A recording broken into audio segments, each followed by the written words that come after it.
네, 지금부터 제2회 코가스 포럼을 시작하겠습니다. 안녕하십니까. 오늘 행사의 서해를 맡은 가스공사 아나운서 김혜원입니다. 반갑습니다.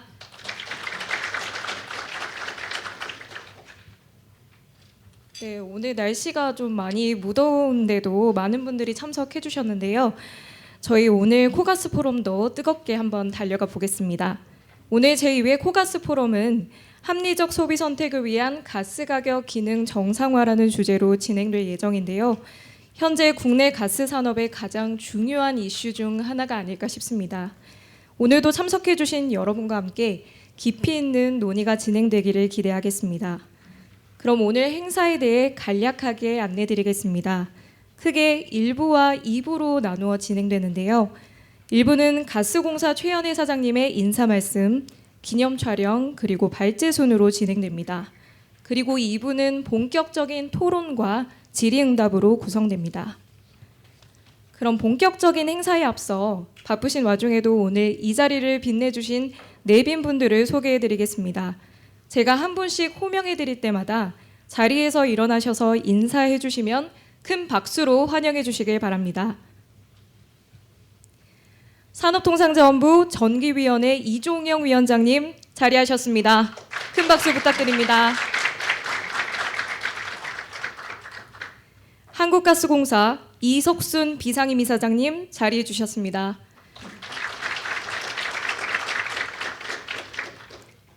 한국가스공사 박상호 비상임 이사님 참석하셨습니다. 한국도시가스협회 김선기 부회장님 자리하셨습니다. 뜨거운 박수 부탁드립니다. 한국가스연맹 송대호 사무총장님 참석해 주셨습니다.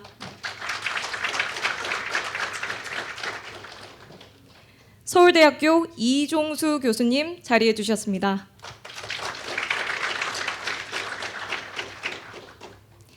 인하대학교 박희천 명예교수님 참석해 주셨습니다. 한국공학대학교 강승진 교수님 참석해 주셨습니다.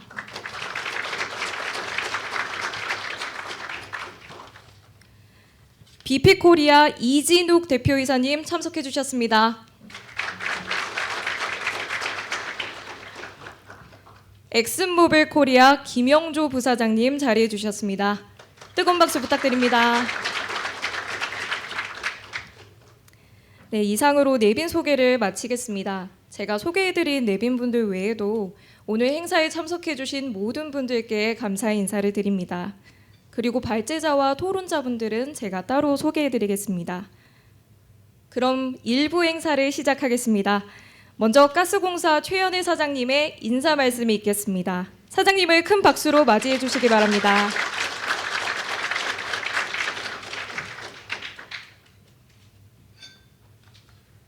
네, 안녕하십니까.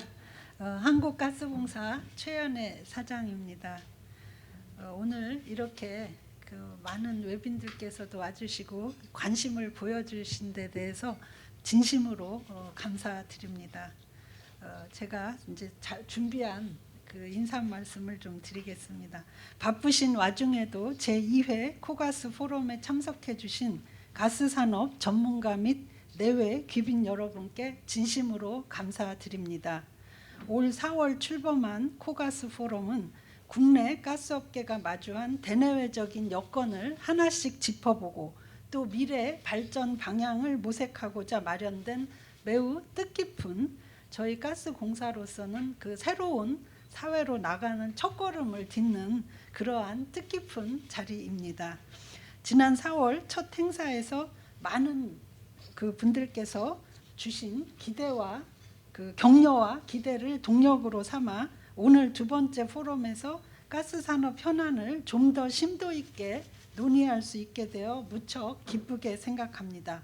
우리 포럼은 가스산업의 이러한 당면한 도전 과제와 그에 대한 합리적인 해법을 국가와 국민의 관점에서 논의하는 토론의 장입니다.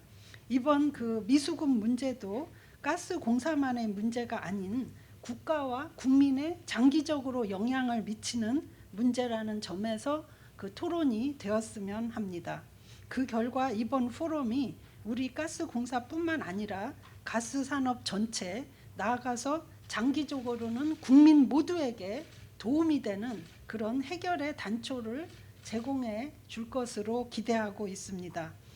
우리 가스공사는 오늘 전문가 여러분들께서 주시는 귀중한 의견을 잘 반영하고 잘 모아서 그 우리 가스산업 발전을 위한 정책 대안 마련에 그 활용하고자 합니다.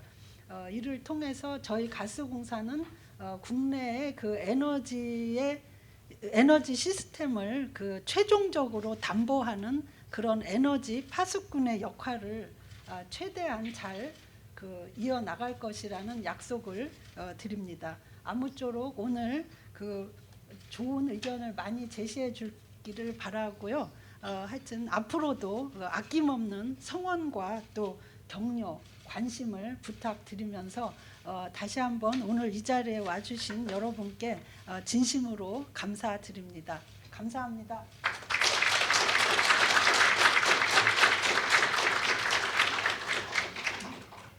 네, 사장님 좋은 말씀 감사합니다. 이 미수금 문제가 국가와 국민에게 영향을 미친다는 점을 강조해 주셨는데요. 오늘 이 코가스 포럼을 통해서 대안을 마련할 수 있는 계기가 생겼으면 좋겠습니다. 그럼 첫 번째 발제자이신 홍익대학교 김수희 교수님을 연단으로 모시겠습니다. 김수희 교수님께서는 에너지경제연구원에서 책임연구원을 역임하셨고요. 대통령 직속 정책기획위원회 위원으로도 근무하시면서 늘 국가의 에너지 정책에 관심을 가지시고 연구해 오셨습니다. 김수희 교수님을 연단으로 모시겠습니다. 뜨거운 박수로 환영해 주십시오.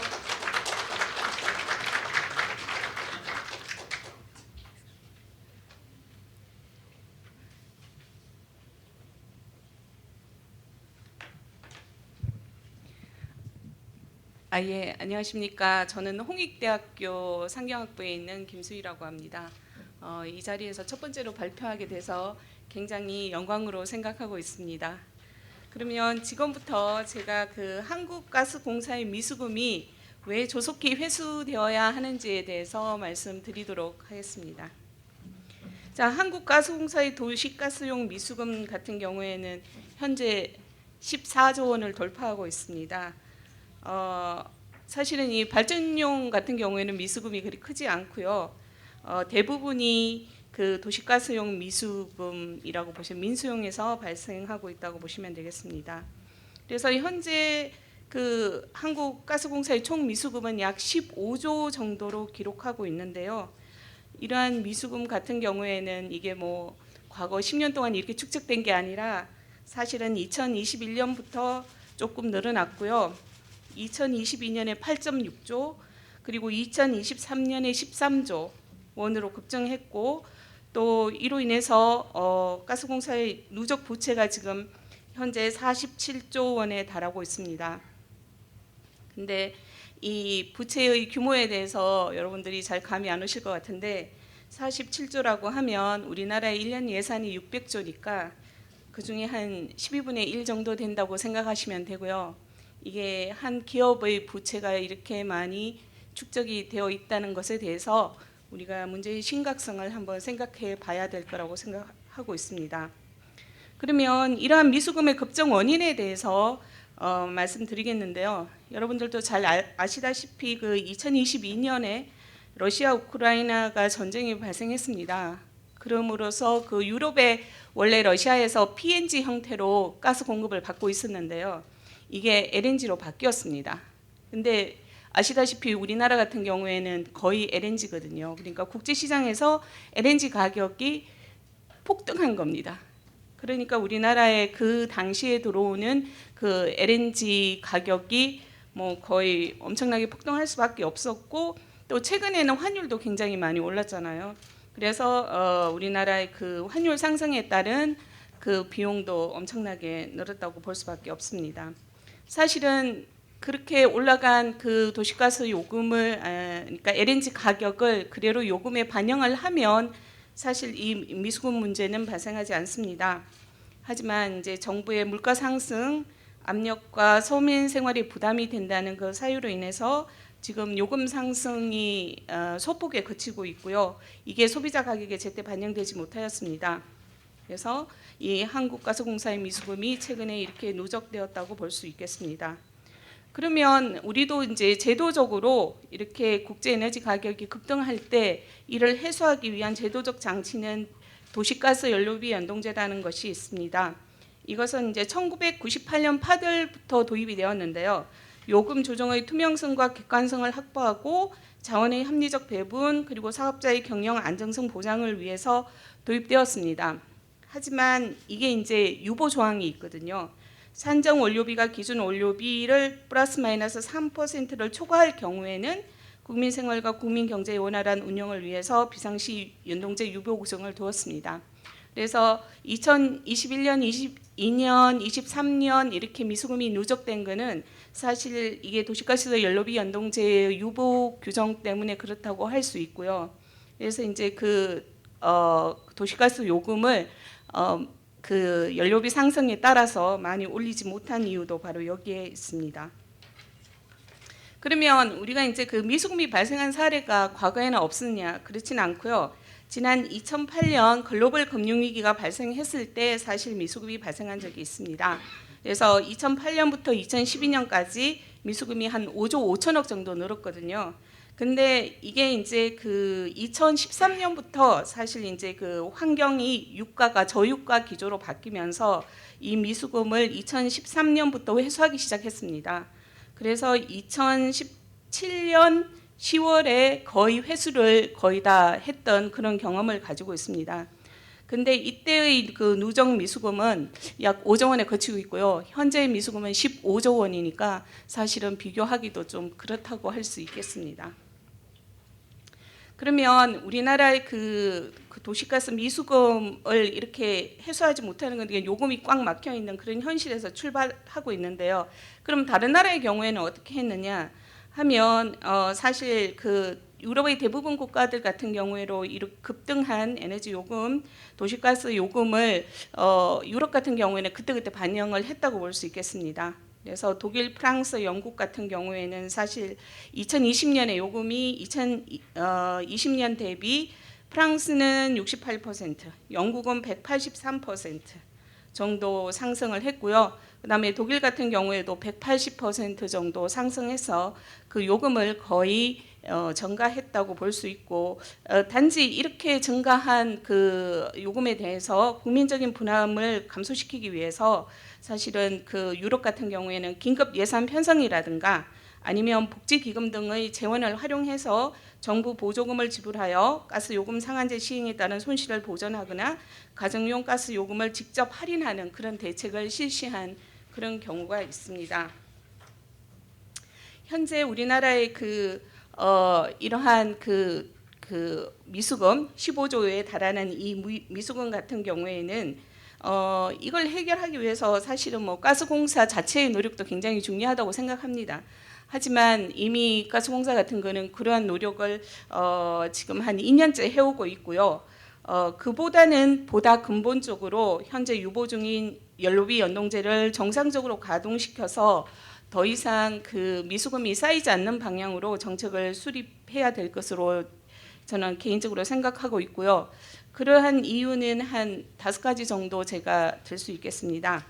첫째, 이렇게 미수금이 쌓이게 되면 천연가스에 대한 수급 안정성이 굉장히 저해될 수밖에 없습니다.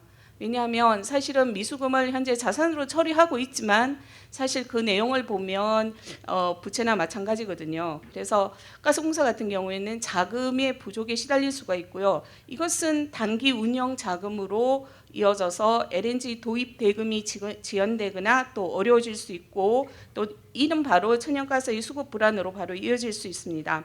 현재 가스공사 같은 경우에는 이런 부족한 자금을 채권 발행을 통해서 조달하고 있는데요.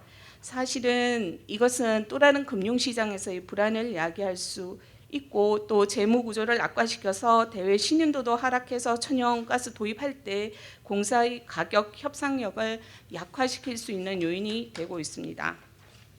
그다음에 둘째는 가스 요금의 동결에 따라서 현재는 사실은 그 대부분의 소비자가 원가 이하의 요금으로 수혜를 받고 있다고 봐도 무방하지 않습니까? 하지만 이 미수금은 언젠가는 회수되어야 하고 사실은 추후 요금 인상에 따른 부담을 지게 되는 소비자가 반드시 있을 수밖에 없습니다.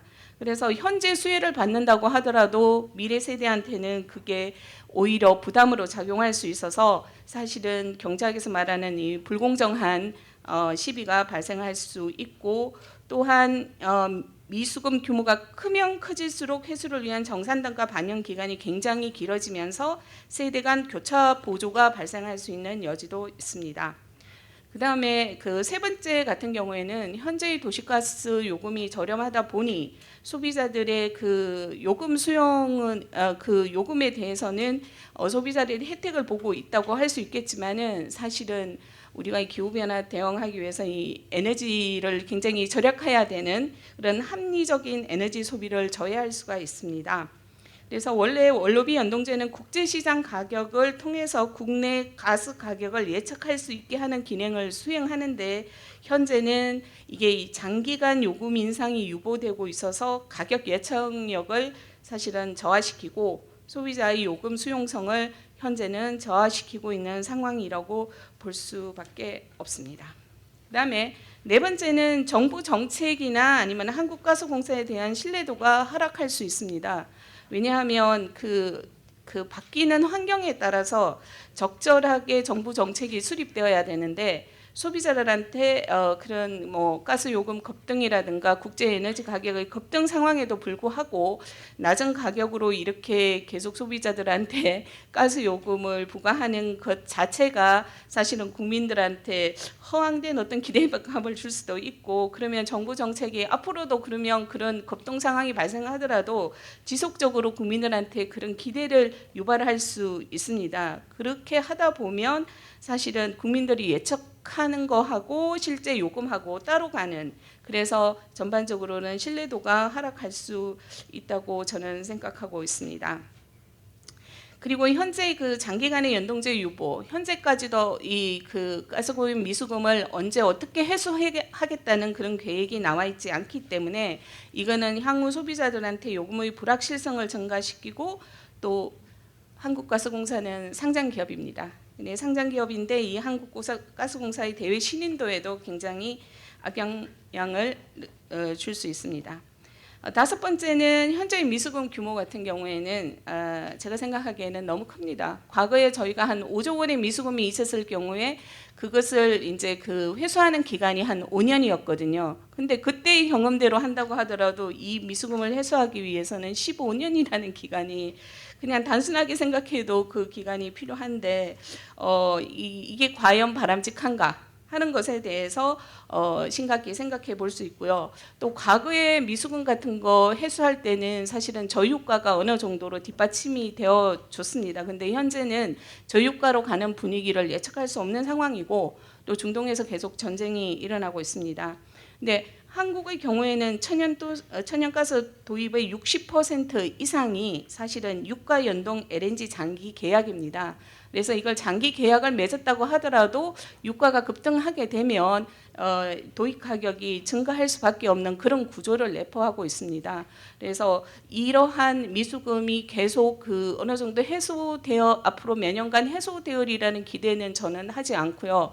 이걸 현재의 고유가 시기에 이걸 하루라도 빨리 미수금을 회수할 수 있는 뭔가 정책이 도입되지 않으면 가스공사의 미수금은 계속 쌓일 수밖에 없고, 그렇다 보면 공사의 경영에 굉장히 악영향을 미칠 수밖에 없다고 생각합니다.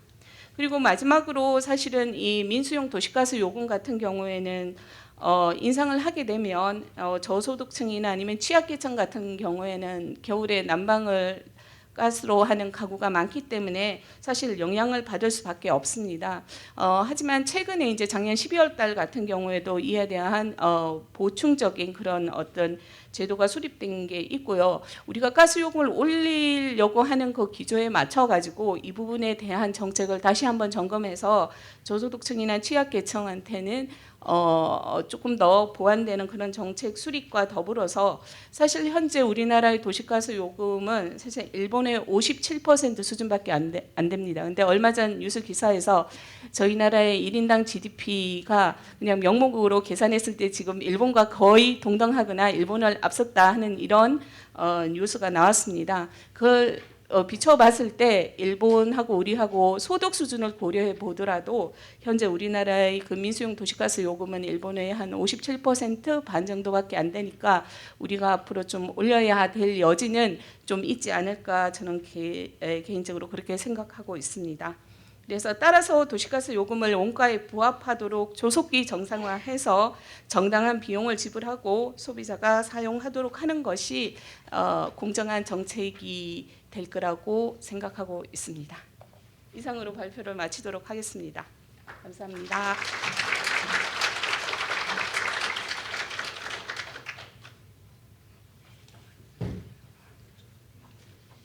네, 교수님 발표 감사합니다. 이어서 계명대학교 회계학과 손혁 교수님께서 발제하시겠습니다. 손혁 교수님께서는 한국회계학회 회계저널의 편집위원장을 역임하셨고요. 현재는 한국회계학회 부회장을 맡고 계시는 등 회계 분야에서 활발한 활동을 이어가고 계십니다. 힘찬 박수로 손혁 교수님을 맞이해 주시기 바랍니다. 안녕하십니까. 저는 계명대학교 손혁 교수라고 하고요. 이 가스공사와 관련된 이런 이슈들을 이제 예전부터 회계적 이슈들이 많았기 때문에 많이 접해왔지만요. 저희 학교 교수님들 두 분이 이 가스공사의 비상임위원으로 계속 근무를 하고 계셔서 많은 이슈들을 접하고 있었습니다. 제가 둘 다 부서하는 교수님들인데요, 선배 교수님들인데 이분들 이야기를 들어보면은 이제 가스공사와 관련된 다양한 이제 회계적 이슈들을 들을 수 있었고요. 이 부분들이 관심을 갖게 돼서 이제 이런 기고를 하고 발제를 하게 되었습니다. 자, 허심탄회하게 한번 말씀드리겠습니다. 우리 한국가스공사는 몇 가지 특징이 있는데요. 첫 번째는 이제 공기업이죠. 우리 어떤 구성원들의 우리 국가 구성원들의 효용을 제고하기 위해서 사회적 편익을 제고하고 어떻게 보면은 낮은 요금을 제공해서 후생을 증진시키는 것도 중요한 목적이기도 합니다. 그런데 놀랍게도 가스공사는 상장기업입니다. 이 상장기업은 지금 우리나라 공기업 300개 중에 딱 7개 있는데요.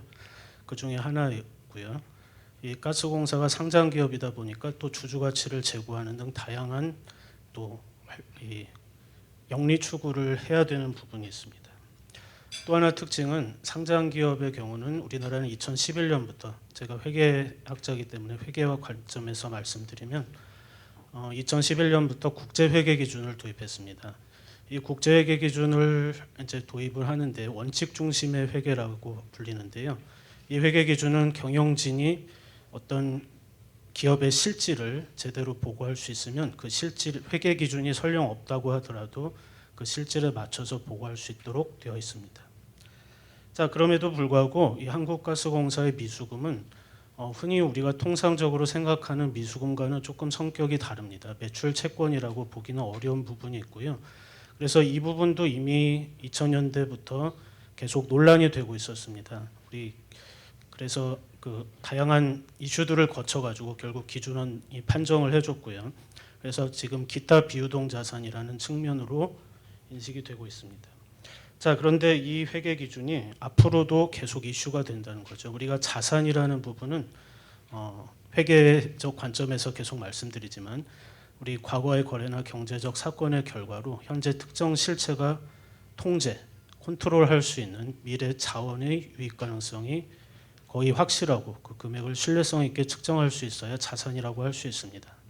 자, 그런데 이 미수금과 관련해서 지금 우리 가스공사가 과연 통제권이 있느냐 이런 굉장한 의문을 이해관계자가 제시할 수도 있습니다. 또 회계적 관점에서 말씀드리면 이 미수금 때문에 우리 결국 캐시플로우가 부족한 부분이 있거든요. 그렇다 보면은 계속 자금을 조달해야 되는데 IFRS라는 국제회계 기준에서 계속 이슈에 시달릴 수밖에 없습니다. 이 미수금은 향후 이제 아직 드래프트로 있는 규제 자산이라고 불리는 회계 기준이 있는데요. 이 기준을 적용하더라도 역시 컨트롤 문제가 발생할 수밖에 없습니다. 그래서 향후에 이런 공기업 측면에서의 미수금이 이 공공기관이 이제 규제기관들한테 이제 요구받는 이런 다양한 회계 기준의 선택권도 없을 뿐더러 중요한 점은 이 미수금으로 인해서 이제 다른 또 문제를 야기할 수 있다는 거죠. 심지어는 다양한 상장 기업이다 보니까 우리 뭐 배당을 안 했다느니 이익이 났는데 배당을 안 하고 작년에 이슈가 있지 않습니까? 이런 부분들처럼 계속 이 회계 기준에 대한 문제가 제기될 수가 있습니다. 자, 그뿐이 아닙니다. 지금 뭐 신종 자본증권을 발행했는데 이 부분도 역시 IFRS에서는 부채냐 자본이냐 하는 이슈에 시달릴 수 있습니다. 그리고 중요한 얘기를 하면은 경평인데요. 저도 이 경평을 계속 해봤지만 경평위원으로 해봤지만 제가 상장 기업 3개를 경평을 했는데 제가 맡은 그 해 경평 등급이 다 상승했습니다. 왜냐하면 어쨌든 그 경평을 할 때 기관의 그런 문제점들을 잘 이해를 해가지고 들어줘야 되는데 이런 부분들이 생각보다 어려운 부분이고요. 어쨌든 그런 보정이라든지 지금 뭐 가스공사는 큰 미수금이라는 문제를 가지고 있지만 이 부분들이 계량 평가에서 받아들여지기가 쉽지가 않습니다. 자, 그래서 이런 원천적인 문제를 해결하려면 제가 기고문에도 썼듯이 첫 번째는 김수희 교수님께서 말씀해 주신 것처럼 이 원료비 연동제와 관련된 아주 쉬운 문제일 것 같지만 생각보다 어렵습니다. 아까 우리 사장님께서 말씀해 주신 것처럼 가스공사의 인건비가 1년에 4천억 원이라고 했는데 40년 동안 사실 아무것도 안 받고 일하셔야 이 미수금이 회수될 정도입니다. 우리 이 미수금이 지금 2000년대부터 계속 주기적으로 반복되어 온 문제들인데 이 부분들이 원료비 연동제를 계속 가지고 있는 이상 중지하고 다시 시작하고 하면은 이 문제는 반복될 수밖에 없고요. 자, 그래서 우리가 일단은 이 미수금에 대한 회계적 관점에서는 통제권을 확보하는 것도 상당히 중요합니다. 그렇지만 지금 예전에 공문 한 장 받은 걸로 우리가 좀 말이 격해서 죄송하지만 이런 부분들로 우리가 자산의 통제권이 있다. 확보하기가 쉬운 일이 아닙니다. 그래서 이런 통제권을 확보하기 위해서는 가스공사가 이런 원료비 연동제와 관련된 어떤 의사결정에 반영을 할 수 있는 도구가 있어야 되고요. 결국 이 가스공사가 가지고 있는 가장 중요한 당면 과제는 이 원료비 연동제라는 부분이 계속 선거와 정치와 맞물려 있다는 것입니다. 오늘 말을 세게 하는데요. 계속 이런 부분들 때문에 어떻게 보면은 이 문제는 계속 미수금 문제는 나중에도 불거질 수밖에 없고요. 그래서 이런 부분들을 독립적으로 의사결정할 수 있는 요금이라는 부분이 뭐 현재 높고 낮고의 문제가 아니라 이런 부분들을 이제 이해관계자들이 독립적으로 의사결정하는 어떤 도구가 있어야 된다는 거죠. 가스공사가 자구책을 수행한다는 것도 중요한 부분이지만 사실 할 일을 다 하셨을 거라고 생각을 하고요. 대부분 경평 평가들이 사실은 자구책과 관련이 있을 것입니다. 자, 그렇지만 실제로 뭐 돈이 있어야 사실 하실 부분들이 있으실 텐데요. 지금 계속 배당금도 지금 지급하지 못 유보한 상황이고 계속 고리의 이자를 빌려서 지금 메꾸고 있는 상황에서 이런 부분들을 자구책으로 한정짓기는 쉬운 부분이 아니라고 생각합니다. 자, 그래서 앞으로 제가 작년에 그래서 그 산자위에 계시는 이인선 의원과 발제를 한 적이 있습니다. 이 가스공사가 가지고 있는 이 미수금 당면 문제들을 해결할 필요가 있다고 의원님께서도 공감하셔서 이번 기회에도 산자위에 소속이 되셔가지고 많은 노력을 기울이신다고 하셨는데 그때 12조 원이었거든요. 미수금이 지금 14조 원이 훨씬 넘어가고 우리 PBR이 0.3까지 떨어졌습니다. 물론 요새 동해 원전 동해 때문에 잠깐 PBR이 조금 올랐을 것 같긴 한데요. 자, 그래서 이런 문제점을 근본적으로 해결할 필요가 있고요. 최근에 ESG라는 말 많이 하시잖아요. 자, ESG가 우리가 공기업 입장에서 착각하시는 것 중에 하나가 뭔가 우리 회사가 지구를 위해서 뭔가를 한다 이렇게 생각하시면 안 됩니다. ESG는 Sustainability라고 번역할 수 있는데요. 이 지속 가능성을 유지하기 위해선 우리가 이런 지구의 환경 변화라든지 사회의 변화라든지 이런 부분에 대해서 어떻게 리스크를 잘 관리하느냐가 진정한 ESG의 활동이라고 생각합니다. 그래서 앞으로 이 가스 공사가 원료비 연동제와 관련된 다양한 미수금 문제를 리스크를 해결하는 것이 중요한 지속 가능 과제라고 생각합니다. 발표를 마치겠습니다.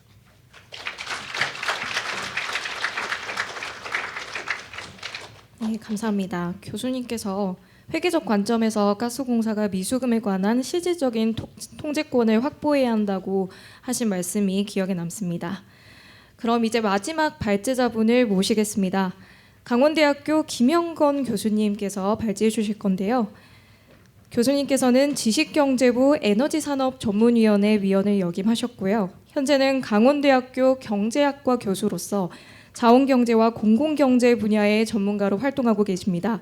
김영건 교수님을 큰 박수로 맞이해 주시길 바랍니다.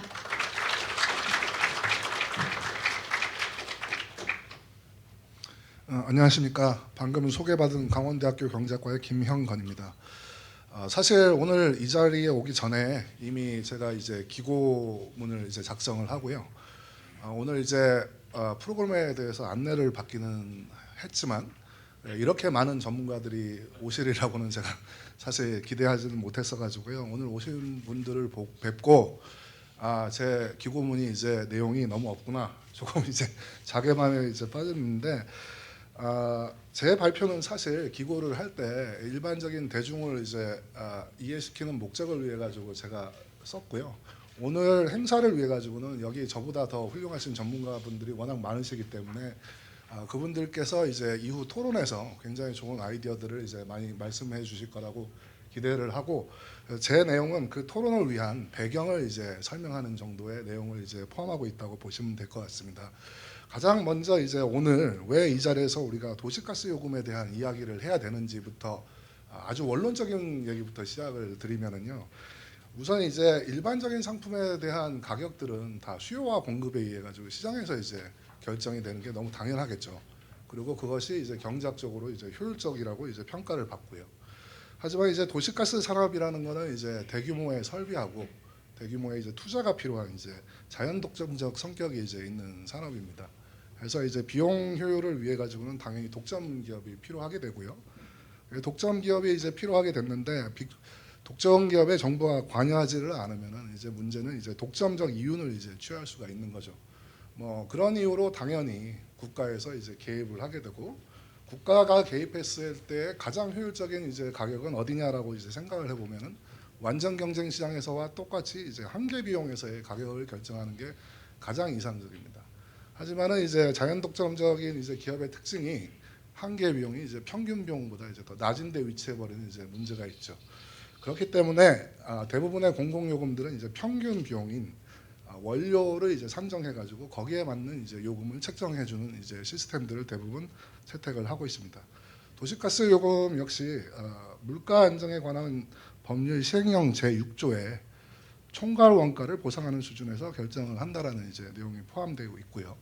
근데 이제 문제는 도시가스 같은 경우에는 이제 다른 상품들과는 다르게 총괄 원가에서 원료부의 비중이 상당히 크고 그 비중만 클 뿐이 아니라 가격의 변동성까지 유가하고 환율과 같은 외부 요인의 이제 변동성에 많은 영향을 이제 받는다는 게 이제 다른 공공요금하고 좀 다른 특징이라고 할 것 같습니다.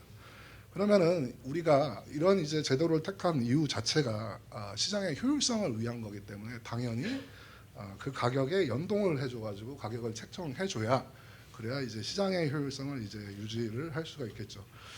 그러니까 지금까지 만든 이 원료비 연동제라는 시스템까지는 굉장히 잘 구축된 시스템으로 보여집니다. 제가 볼 때는. 근데 문제는 이 제도가 제대로 운영되지 않는 데서 이제 문제가 발생하는 것 같습니다. 그래가지고 이제 원료비 연동제가 이제 1998년도에 이제 시작이 됐는데 한번 과거부터 이제 한번 돌이켜가지고 잘 지켜졌는지 한번 쭉 훑어보게 되면은 뭐 초반에 이제 좀 뭐 잘 지켜지다가 우선 아까 말씀하셨듯이 이제 2008년부터 2012년 사이에 이제 글로벌 위기 바로 직후로 그때 이제 유가 상승이 이제 있으면서 연동비가 이제 제도가 지켜지지 않기 시작했고요.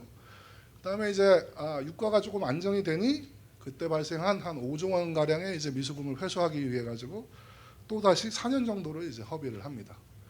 다음에 이제 정상을 찾나 했더니 다시 2018년부터 다시 이제 유보가 이제 시작이 되고요. 뭐 현재까지 이제 미수금이 아까 14조를 돌파했다고 말씀을 하셨는데, 그럼 지금 이 미수금을 이제 되찾기까지도 이제 또 한참의 세월이 이제 또 걸릴 거라고 이제 생각이 됩니다.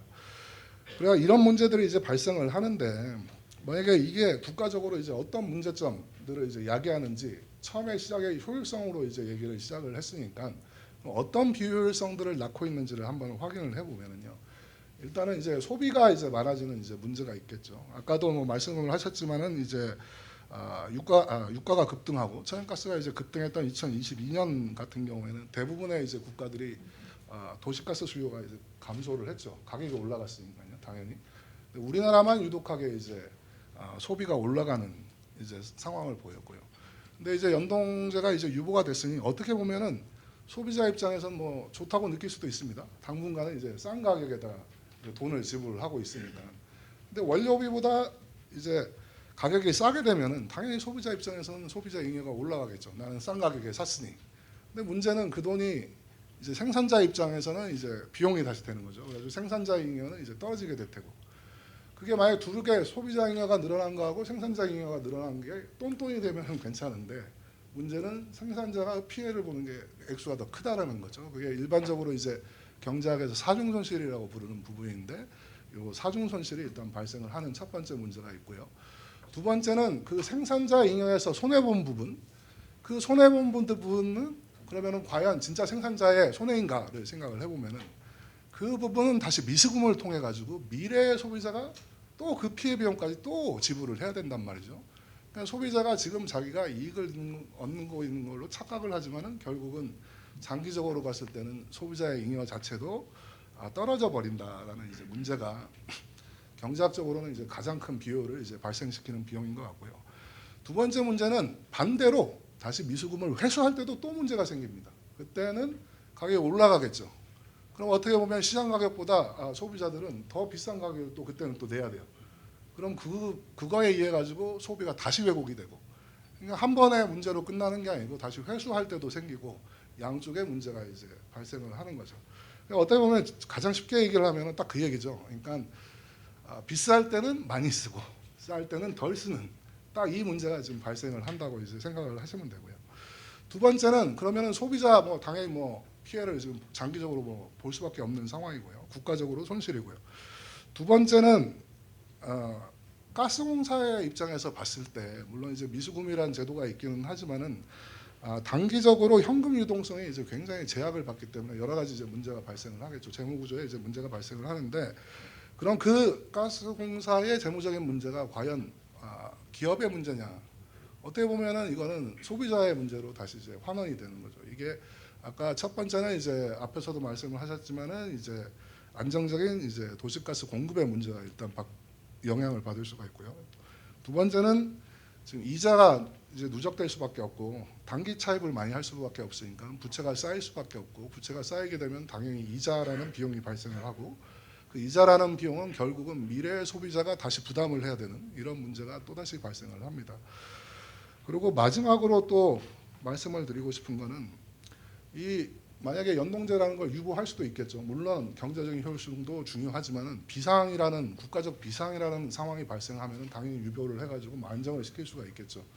근데 문제는 이렇게 제도를 자꾸 유보해 버리면은 진짜로 비상이 생기면은 여기에 대응할 수 있느냐? 지금 이 정도 미수금이 쌓였는데 저는 작년 재작년에 이게 에너지 시장을 바라보면서 우리나라는 참 운이 좋은 나라구나. 지금 여기서 위기가 한 번 더 벌어졌으면 진짜 큰일 날 수 있었는데 아주 다행히 그런 일이 벌어지지 않고 이제 무사히 넘어갔다라고 저는 생각을 하는데, 뭐 에너지 시장이라는 게 언제든지 돌발적인 상황이 생길 수 있지 않겠습니까? 그러니까 그런 상황을 대비해서라도 이 미수금 연동제를 유보를 자꾸 상시적으로 하는 것은 상당히 이제 곤란하다고 저는 생각을 하고요. 마지막으로 그러면은 지금까지는 뭐 효율성도 얘기를 했고, 그리고 이제 위기 상황에 대한 얘기도 조금 이제 제가 했는데, 그러면은 정부는 제가 말씀드리는 내용이 뭐 여러분들이 다 아시는 내용일 텐데 정부도 당연히 그 내용을 알 수 있을 텐데 왜 자꾸 유보를 하려고를 하냐를 잠깐 생각을 해보면은 이런 엄청난 비효율성에도 불구하고 정부가 물가 안정에 대한 의지가 굉장히 강하기 때문인 거라고 저는 생각을 합니다. 그리고 이제 특히 이제 물가 안정 중에서도 이제 저소득층에 대한 이제 배려가 이제 있다고 생각을 하는데요. 근데 문제는 만약에 저소득층에 대한 배려가 있다고 하면은 이거를 가격 정책이 아닌 또 다른 복지 차원에서 이걸 접근을 해야지 가격 제도를 가지고 저소득층에 대한 이제 사업을 진행을 하면 고려를 하게 되면 어떤 문제가 발생을 하냐면은 가격은 시장에 있는 모든 소비자들한테 이제 영향을 주는 거잖아요. 그러면은 뭐 우리나라 아까 인터넷으로 찾아보니까 우리나라에서 가장 돈 많은 사람이 누군지 한번 눌러보니까 이재용 삼성전자 회장님이 이제 뭐 1위로 나오셨더라고요. 그러면은 그분께서는 제 생각에는 요금이 올라가도 내일 용의가 있다고 저는 생각을 합니다. 그리고 다른 많은 상위층이 아니더라도 대부분의 사람들은 가격이 올라가면은 그거를 그때 지불을 하려고 하고 싶지 그거를 미래 외상으로 남겨두고 싶지는 않을 거라고 저는 생각을 합니다. 그러면은 그 당시에 실제로 가계에 부담이 되는 그 계층에 대해서만 별도로 이제 지원책을 마련하고 그리고 요금은 그대로 유지하는 게 시장의 효율성도 유지하면서 그리고 소외받는 계층들까지도 함께 고려할 수 있는 방안이지 않나라고 생각을 하고요. 아마 여기 계신 뭐 오늘 뭐 워낙 그 전문가분들이 많이 오셔가지고 대부분들이 이 내용에는 동의를 할 거라고 저는 생각을 합니다만은 어쨌든 저는 그렇게 생각을 하고요. 마지막으로 이제 이 자리를 빌어가지고 앞으로 저 말고 여기 뭐 많은 전문가분들도 계시고 그러니까 그 미수금 회수 문제라든가 원료비 연동제의 이제 개선에 대한 많은 논의들을 이제 하시게 될 텐데 부디 그 효율성도 잃지 말고 그리고 형평성도 잃지 않는 양쪽의 토끼를 다 잡는 그런 방안들이 이제 모색됐으면 하는 바람입니다. 여기까지 하겠습니다. 네, 감사합니다. 네, 교수님께서 원료비 연동제가 계속 유보될 경우 경제적인 측면에서도 여러 가지 문제가 발생할 수 있다고 강조해 주셨습니다. 네, 이렇게 이상으로 세 분이 발제를 해주셨는데요. 지금부터 10분의 휴식 시간을 갖고 토론을 시작하도록 하겠습니다. 네, 그럼 먼저 토론을 시작하기에 앞서 먼저 오늘 토론의 좌장님을 소개해드리겠습니다. 연세대학교 경제학과 양준모 교수님께서는요. 공적자금관리위원회 민간위원 그리고 한국연금학회장을 역임하시는 등 항상 우리나라 주요 경제정책이 나아가야 할 방향을 고민하시고 연구해 오셨는데요. 그렇게 누구보다 오늘 토론을 잘 이끌어 주시지 않을까 하는 생각이 듭니다. 네, 그럼 이어서 토론자분들도 소개해드리겠습니다. 제가 한 분 한 분 소개해드릴 때마다 환영의 박수 부탁드립니다. 첫 번째로 소개해드릴 토론자분은 에너지시민연대 홍혜란 사무총장님이십니다. 큰 박수 부탁드립니다. 네, 홍혜란 사무총장님께서는 산업부 전기위원회 비상위원과 산업부 에너지위원회 위원을 역임하시며 국가 에너지 정책의 발전을 위해 지속적으로 힘써 오셨습니다. 이어서 두 번째 토론자분 소개해 드릴 건데요. KDI 임원혁 교수님을 큰 박수로 환영해 주시기 바랍니다. 임원혁 교수님께서는 아시아개발은행과 세계은행에서 컨설턴트로 근무하셨고요. 현재는 KDI 국제정책대학원의 교수로 근무하시면서 꾸준히 국가 경제정책에 대해 목소리를 내시고 계십니다. 이어서 세 번째 토론자분 소개해드리겠습니다. 충남대학교 전호철 교수님이십니다. 큰 박수 부탁드립니다. 전호철 교수님께서는 국가기후환경위원회와 세종시 탄소중립위원회의 위원을 역임하시고 현재는 환경경제학회의 학술위원장으로서 환경경제 분야에서 활발하게 활동하고 계십니다. 네, 이렇게 토론자분들을 모두 소개해드렸는데요. 그럼 저는 양준모 교수님께 마이크를 넘겨드리고 잠시 후에 뵙도록 하겠습니다. 감사합니다.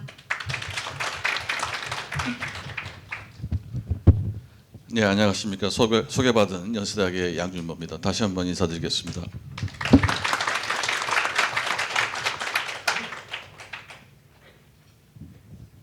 오늘 제2회 코가스 포럼 합리적 소비 선택을 위한 가스 가격 기능 정상화라는 그 제목으로 세 분의 발제를 들었습니다.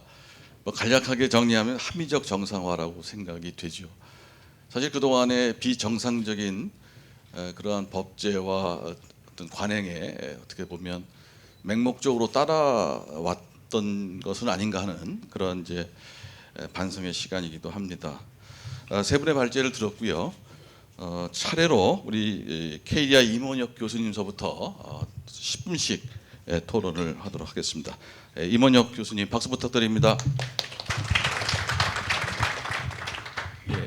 소개받은 임원혁입니다. 저는 좀 본질적인 문제부터 말씀을 드리겠습니다. 일단 국제가스 시장에서 형성되는 가격을 얼마나 존중할 것인가 하는 문제가 있습니다. 만약 국제가스 시장이 완전한 경쟁 시장이고 가격이 수요와 공급을 잘 반영해서 형성된다면 문제가 없겠지만은 사실 국제가스 시장의 가격은 지정학적 요인과 그 담합 등에 의해서 결정되는 측면도 상당히 강합니다.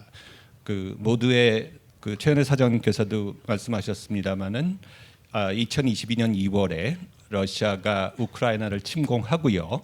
그 이후에 심지어는 누군가에 의해서 노드스트림 1 파괴 공작도 있었죠.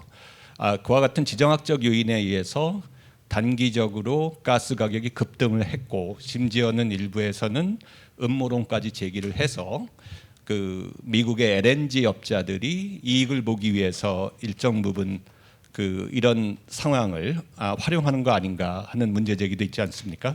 그래서 국제 가격의 단기 변동을 최종 소비자가 완전히 부담해야 된다는 그런 명제에는 저는 반대합니다. 그래서 여기에는 정부 개입이 일정 부분 있을 수 있고 특히 단기 변동을 그대로 최종 소비자가 다 떠안게 할 경우에 예를 들어서 국제 가스 가격이 3배로 뛰었는데 그걸 그대로 가격에 다 반영을 해서 난방도 제대로 못하고 제조업에도 큰 타격을 미치고 하는 게 과연 사회적 효용을 극대화하는 것인가 하면 그건 그렇지 않을 것 같거든요. 그래서 일정 부분 개입하는 것은 정당화될 수 있다고 생각을 합니다. 그런데 정부가 개입을 해서 그와 같은 가격의 단기 변동을 어느 정도 완화하려고 할 때 그 정책 수단이 무엇이 되어야 하느냐 하는 문제가 있습니다. 오늘 자리에 배포된 가스 산업 인사이트를 보시면은 앞에 부분에는 세 분 발제자의 원고가 있고요. 11페이지를 보시면 주요국에서 가정용 가스 요금이 2021년 이후에 어떻게 변동되었는지 보여주고 있습니다. 그래서 이미 설명이 있었습니다만은 우리나라는 별로 변동이 없고 유럽 국가는 많은 변동을 시켰는데 하단에 보시면 가정용 가스 요금의 부담을 경감시키기 위해서 독일이나 프랑스나 이런 나라들이 어떤 정책을 썼는지 보여주고 있습니다. 근데 보시면은 부가가치세 세율을 감면을 해주든지 아니면 요금 인상을 제한한다든지 심지어 요금 할인까지도 한 일본 같은 나라도 있습니다만은 공통적인 특징은 뭐냐면은 이와 같은 것을 재정 수단을 동원을 해서 했다는 겁니다.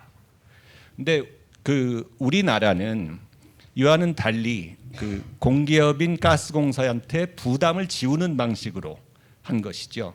그러니까 차이는 상당히 의미가 있는데요. 왜냐하면은 재정 수단을 동원한다는 것은 이런 의미입니다. 가스 가격의 가격 신호 기능을 얼마나 존중할 것인가, 그리고 정치 경제적인 부담을 어느 정도 감당할 것인가, 그리고 재정 수단을 동원했을 때 재정 건전성에 대한 고려를 어느 정도 할 것인가를 종합적으로 판단해서 하는 것이거든요. 그래서 예를 들어서 우리나라의 경우에도 휘발유 가격의 경우에는 아시다시피 국제 가격을 반영을 대부분 하되 예를 들어서 유류세를 감면을 해주지 않았습니까? 그럼 유류세를 감면을 하면은 그만큼 세수가 감소될 것이고 재정적인 부담이 될 것이기 때문에 정부 입장에서도 이걸 언제까지 얼마나 부담해야 되는가를 같이 고려를 하면서 대응을 하는 게 되는데 우리나라는 지금은 원료비 연동제를 유보를 해서 일방적으로 기업에 부담을 주는 식으로 대응을 하는 것이죠. 그래서 이 가스 산업 인사이트의 마지막 페이지를 보시면 12페이지를 보시면 재미있는 그림이 있는데요. 그 민수용 원료비와 상업용 원료비를 비교한 그림입니다. 그 빨간색이 상업용이고 파란색이 민수용인데요. 상업용이라고 하는 것은 민수용이라고 하는 것은 주택용이랑 일반용입니다. 영업용 가스를 생각하시면 되겠고요. 그 상업용은 대부분 이제 산업용입니다. 제조 공정에 들어가는 도시가스가 되겠는데요. 그 상업용을 보시면 2022년 여름부터는 상당 부분 가격에 요금의 그 국제 가격 변동분을 반영을 합니다. 그 중요한 이유는 뭐냐면은 그 산업용의 경우에는 벙커CU라든가 LPG라든가 하는 경쟁 연료가 있습니다. 그래서 만약 도시가스 상업용 요금은 묶어두고 벙커CU나 LPG는 국제가격 시세를 그대로 반영하는 방향으로 가격이 바뀌게 되면은 경쟁 자체를 왜곡하기 때문에 그거는 정부에도 부담이 되죠. 그런데 민수용 쪽은 대부분 난방을 이제 가스로 하는 것이니까 그리고 정치적으로도 대다수 국민들이 영향을 받는 것이니까 부담스럽게 생각을 했다고 볼 수는 있는데요. 그럼에도 불구하고 너무 좀 그 정도가 지나칩니다. 저는 2022년 대선이 있었으니까 2022년 그 대선이 있었으니까 그때 전후까지는 부담이 있어서 어느 정도 그 동결을 하더라도 어느 정도 이해를 할 수가 있을 텐데 여름이 되면은 사실 선거도 끝났고 그 다음 선거까지도 한참 남았고 그리고 실제로 경제 원칙적으로도 부담을 할 수가 있는 여지가 충분히 있었는데 그것을 그렇게 하질 않고 계속 그 유보하는 형태로 간 것은 심각한 판단 착오라고 생각을 합니다. 그래서 제도적으로 볼 때 제가 그 연동제 유보 규정을 어떤 식으로 개정하는 것이 좋을지를 생각을 해보면 다음과 같습니다. 현재의 연동제 유보 규정은 그 천연가스 공급 규정 별표 3에 있습니다. 그런데 그 시행 요건이나 그 미수금에 대한 대책 마련 관련된 부분이 너무 부실합니다. 그 요건을 일단 보시면 국제 원유가 또는 환율 급등 등으로 LNG 가격이 현저하게 상승하거나 상승할 우려가 있어 국민 생활 안정과 국민 경제의 원활한 운영을 위하여 산업통상자원부 장관이 필요하다고 인정할 경우에 유보할 수 있게 됐습니다. 그런데 여기에서 국제 원유가 또는 환율 급등 등으로 LNG 가격이 현저하게 상승한다는 게 어느 정도 상승하는 건지 그리고 국민 생활 안정과 국민 경제의 원활한 운영이라고 할 때 원활한 운영이 뭘 의미하는 건지가 상당히 좀 불분명합니다. 실제로 이제 휘발유 같은 경우는 국제 가격이 변하면 그것을 상당 부분 그대로 반영을 하는데 그렇다고 해서 국민 경제나 국민 생활 안정에 아주 큰 타격을 미쳤다고 보기는 어렵거든요. 그리고 이미 그림에서 보여드린 바와 같이 상업용 도시가스의 경우에는 상당 부분 또 원료비의 변동분을 반영을 합니다. 그러니까 시행 요건과 걸려서 이게 너무 느슨하게 규정되어 있는 측면이 있고요. 또 하나는 그 추후 대책 마련인데 현재 규정에서는 산업통상자원부 장관이 비상시에 원료비 연동제를 유보한다는 통보를 하면 가스공사는 이를 따르게 됐습니다. 그런데 정작 그와 같은 그 유보 조치를 통보하는 정부는 추후 대책 마련에 대해서 어떤 의무도 지고 있지 않습니다. 그러니까 가스공사가 손실이 발생하는 부분에 대해서 보전을 신청할 수 있다는 규정만 있고요. 정부에서는 아무런 책임도 없는데 저는 그 아까 말씀드린 것처럼 국제 가스 가격이 꼭 시장 논리로만 결정되는 것이 아니니까 정부가 개입할 여지는 있는데 그 정책 수단은 재정을 동원하는 형태로 돼야 된다고 보고요. 그렇게 보면은 지금 현재 그 어떻게 미수금 문제를 해소해야 되는 부분도 자명하다고 봅니다. 첫 번째는 그 워낙 민수용 그 요금을 묶어뒀기 때문에 지금도 원가 회수율이 뭐 80% 정도밖에 되지 않습니다. 그러니까 플로우 기준으로 계속 손실이 난다는 얘기거든요. 그러니까 그 부분은 특히 여름철에 그 요금 조정을 통해서 해소를 해야 되겠고, 그 14조 원이 넘는 미수금이 있습니다. 스탁이 있습니다. 이거는 재정에서 해소를 해야 되겠죠. 만약 그렇게 하지 않으면은 진짜 최악의 사태가 올 것인데, 그 공공기관 중에 이른바 손실보전 공공기관이라는 곳들이 있습니다. 어떤 것들이냐면은 대한석탄공사나 광해광업공단이나 뭐 주택도시 보증공사나 신용보증기금이나 이런 곳인데요. 이런 공공기관들은 그 이익적립금으로 손실을 보전할 수 없을 때 정부가 그 부족액을 보전하거나 보전할 수 있도록 하는 조항이 그 기관의 설립법에 명시가 되어 있습니다. 그래서 결손이 워낙 계속 발생하니까 정부가 보전을 하도록 그리고 보전할 수 있도록 그 규정을 만들어 놓는 것인데요. 가스공사도 이런 식으로 계속 가면은 이제 그와 같은 조항을 도입해서라도 손실 보전을 해야 되는데, 사실 해법은 훨씬 더 간단하죠. 그러니까 그 연동제를 유보할 때 시행 요건을 명확하게 하고 추후 대책 마련에 대한 의무도 지우고, 현재 문제에 대해서는 가격을 정상화하고 재정을 동원해서 해소하는 것이 바람직하다고 봅니다. 이상입니다. 예, 감사합니다. 다음은 에너지시민연대 홍혜란 사무총장님께서 10분간 토론해 주시겠습니다. 네, 안녕하세요. 에너지시민연대라는 시민단체에서 전 국민들한테 여기 합리적 소비 선택을 위한이라고 써놨는데, 합리적인 에너지를 사용할 수 있도록 에너지 전략 관련된 다양한 활동을 하고 있는 단체에서 일하고 있습니다. 앞서서 네 분의 교수님께서 너무나 전문적인 말씀, 그다음에 미수금 문제의 원인, 금액, 해결 방안까지 너무나 말씀 잘 해주셨기 때문에 저는 여기 저도 이제 국민의 한 사람으로서 가스를 사용하고 있는 사람이고, 이 국민들이 어떻게 함께 이 미수금 문제, 가스공사의 미수금 문제, 그러니까 어떻게 보면 국민들은 나하고 상관이 없는 건데 왜 내가 고민이라고 얘기할 수 있는 부분을 조금 더 간극을 좁히는 방법들에 대해서 고민을 좀 해봤습니다. 그럼에도 불구하고 강조하고 싶은 것은 뭐 국민들의 생활 안정을 위해서 유부 규정을 둔다고 하긴 하지만 원료비 연동제는 어쨌거나 제대로 작동이 돼야 된다라는 생각을 하고 있습니다. 그런데 중요한 거는 그것이 작동이 안 된다고 했을 때 우리 국민들한테 어떠한 불이익이 있을까는 아시는 분보다는 모르시는 국민들이 훨씬 많다랍니다.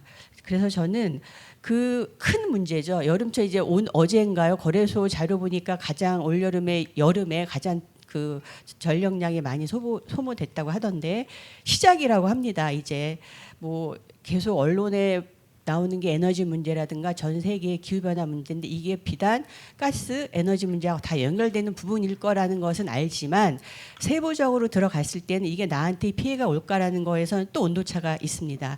그런데 그건 누구도 예측하지 못하는 거라고 저는 생각이 듭니다. 그래서 원료비 연동제가 그 작동이 돼야 되는 부분, 그다음에 이게 만약에 제대로 안 됐을 경우에 장기적으로 가스 수급의 불안정이 오게 된다면 정말로 그 피해는 고스란히 물론 전 국민들한테 다 오지만 생각할 이상의 쓰나미 정도로 기억이 될 것 같아서 정상화돼야 된다. 그러려면 정상화의 필요성은 아까 김수희 교수님 발제문에서도 말씀 다양하게 해주셨는데 너무나 당연히 공감을 하고요.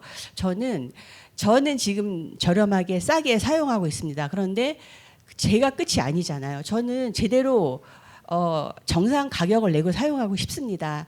그런데 제가 마음대로 결정할 수 있는 게 아닌 거잖아요. 아마도 많은 분들이 그럴 거라는 생각이 듭니다. 저는 그래서 이 원료비 연동제 제대로 작동돼야 하는 것과 함께 가스공사의 노력이 정말로 필요할 것 같다라는 말씀 드리고 싶습니다.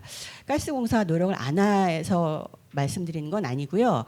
예를 들면 아까 사장님께서 10을 하고 있는데 2만 했다라고 하면 굉장히 작아 보이는데 1000을 점수를 주면 1000을 하고 있는데 200만 해 이렇게 하면 굉장히 작아 보이지 않습니까? 그런데 저는 가스공사가 어떠한 사회적인 문제 외 지역에서의 다양한 활동들을 하고 있는 거 저는 압니다. 많은 국민들은 모르고 있다고 생각이 들죠.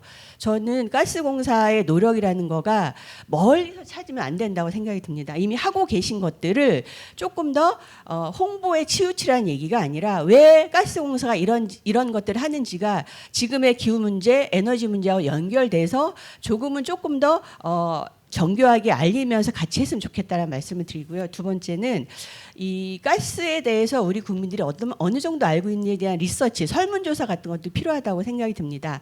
그래서 내가 사용하고 있는 도시가스의 요금 구조가 그거 보면 뭐 기본료, 사용량 이렇게만 되어 있는데 그 요금이 어떻게 책정되는지도 좀 세세하게 전달을 하면 훨씬 이해하기가 좀 나을 것 같다는 생각이 들거든요. 그래서 세대별로 나눠서 이런 설문도 좀 해서 거기에 맞춰서 가스공사에 국민들하고 커뮤니케이션 하는 방법들이 그럼 더 나올 수 있을 것 같거든요. 저는 이러한 노력들도 필요할 것 같다는 생각이 듭니다. 그리고 자꾸 말씀드리지만 미수금이라는 거를 국민들이 많이 모르거든요. 그리고 어렵습니다.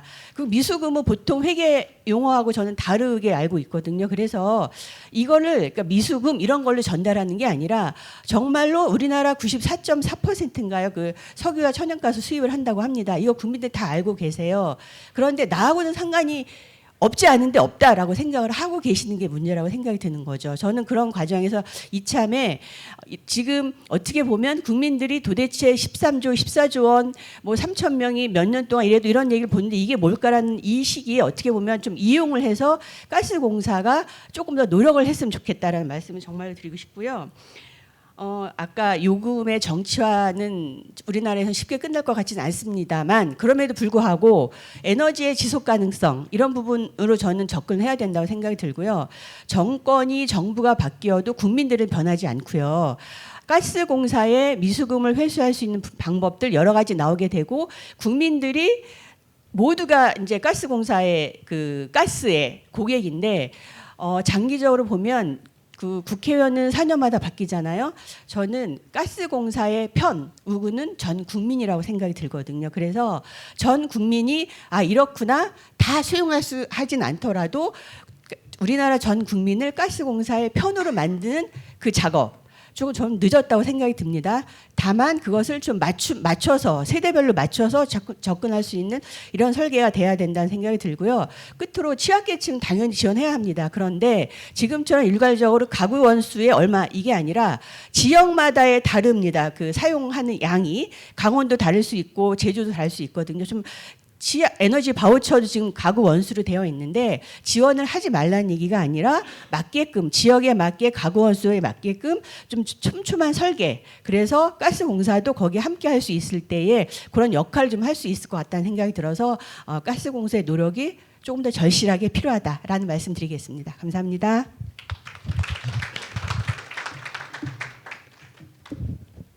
예, 좋은 말씀 감사합니다. 다음은 충남대학교 전호철 교수님께서 10분간 토론해 주시겠습니다. 네, 안녕하십니까. 충남대의 전호철입니다. 앞서서 그 김영건 교수님이 발표하실 때 이렇게 많은 분이 오는 자리인지 몰랐다라고 했는데 저도 마찬가지입니다. 그래서 조금 당황스러웠는데요. 앞에 교수님들 되게 많은 말씀 주셨는데 자, 우스갯소리를 하나 하고 가면 이 가스공사가 오늘 이 자리를 기획하면서 굉장히 토론자나 발표자의 섭외가 잘못되었다 이런 생각을 한번 들었습니다. 왜냐하면 대부분 많은 분들이 여기서 경제학을 공부하신 분들이고 저 포함해서 정도의 차이는 있지만 답은 너무 명확히 정해져 있어서 우리가 토론이란 걸 하면서 기대할 때 100분 토론 이런 거 볼 때 TV에서 치고받고 하는 게 있어야 될 텐데 별로 그런 걸 기대할 수 없는 토론의 장이 되지 않나라는 생각이 들었습니다. 답은 이미 정해져 있습니다. 여기 제목에서와 같이 합리적 소비 선택을 위한 가스 가격 기능의 정상화라는 게 정해져 있습니다. 근데 또 다른 한편으로 생각해 보면 제가 여러분들보다 많은 인생을 살지는 않았지만 현실에서 보면 가끔 보면 답이 명확할 때 오히려 합의를 이루기가 굉장히 어렵다라는 생각이 듭니다. 답이 불명확하면 서로 조금 협의해서 적당한 답을 찾아가는데 이처럼 답은 명확한데 답을 못 찾아갈 때가 굉장히 많다. 왜냐하면 가는 길이 너무 험난해서. 그 험난한 길을 한번 생각해 보면 이것도 그냥 우스갯소리이지만 이 장기적 해답과 이 결정을 하는 사람들의 단기적 그 솔루션이 다르다는 거예요. 목적 함수가 다르기 때문에 이 결정하는 구조 자체가 이 현재의 구조라면 이 문제는 절대 해결될 수 없는 구조가 될 것 같다라는 생각이 저는 들었습니다. 앞서서 발표 중에도 말씀하셨고 임원혁 교수님께서 일부 언급을 해주셨지만 현재의 구조 측면에서 본다면 이 현재 구조 유보할 수 있는 구조가 너무 체계화되어 있지 않다라는 생각이 듭니다. 유보가 아주 제도화되어 있지 않고 그냥 적당한 수준의 말들을 언급해서 얼마든지 유보할 수 있는 구조가 되어 있지 않나라는 생각이 들었습니다. 그런 측면에서 하나 조금 생각해 볼 수 있는 것은 저희가 단기적 변동이 굉장히 심한 에너지 가격에 있어서 우리가 고민할 수 있는 게 두 가지 측면이 있을 거라고 생각이 듭니다. 하나는 말씀하신 것처럼 그 재정적인 역할을 통해서 예를 들면 가장 대표적으로 우리가 볼 수 있는 사례가 있죠. 휘발유 가격 그러니까 원유 가격 굉장히 높아지면 휘발유나 경유 가격 세금 한시적 인하하지 않습니까? 그렇게 하는 이유는 재정적인 투입을 하는 유일한 이유는 제가 봤을 때는 휘발유를 파는 회사들은 다 사기업들이고요.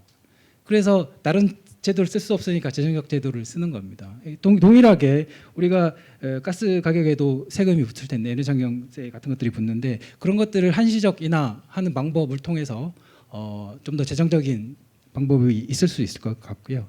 그리고 유보 제도 자체를 결정한 위원회에 대해서 아까 손혁 교수님께서 일부 언급을 하셨는데 저는 가스공사가 그 어떤 위원회에 들어간다고 해서 이 문제가 해결될 거라고 생각하지는 않습니다.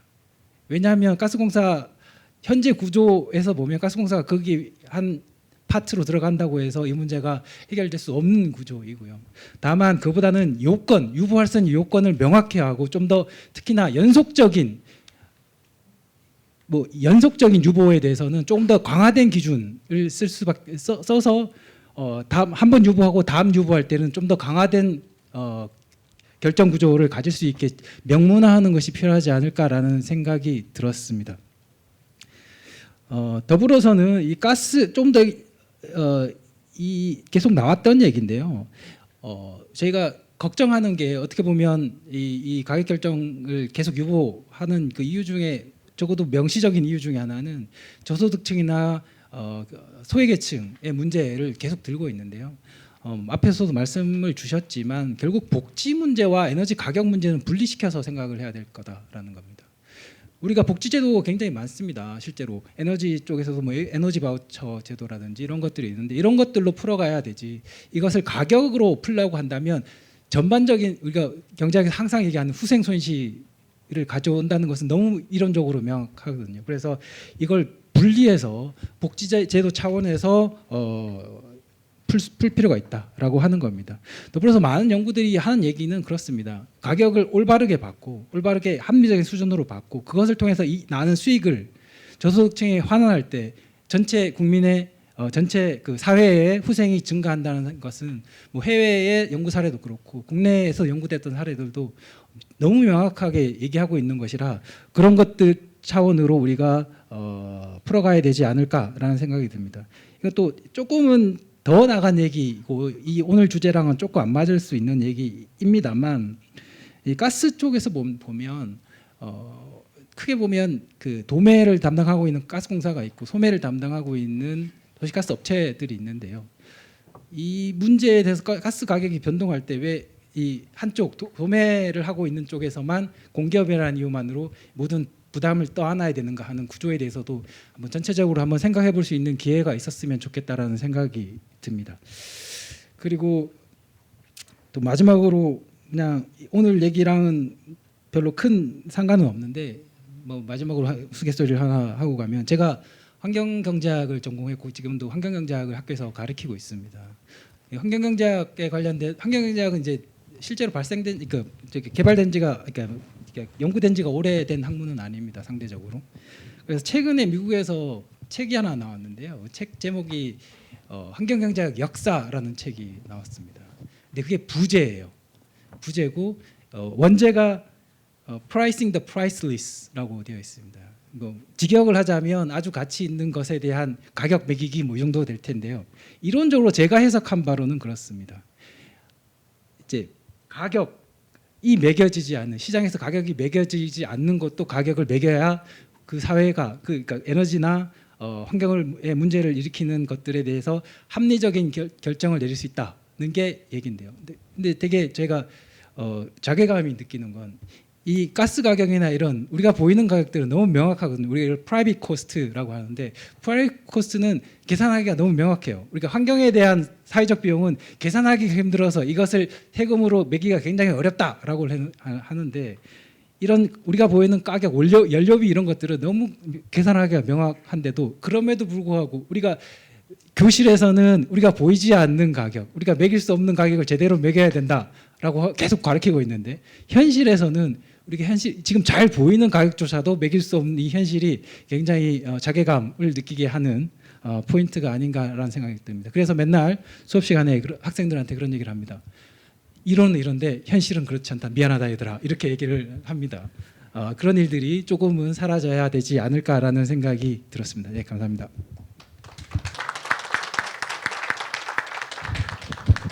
예, 감사합니다.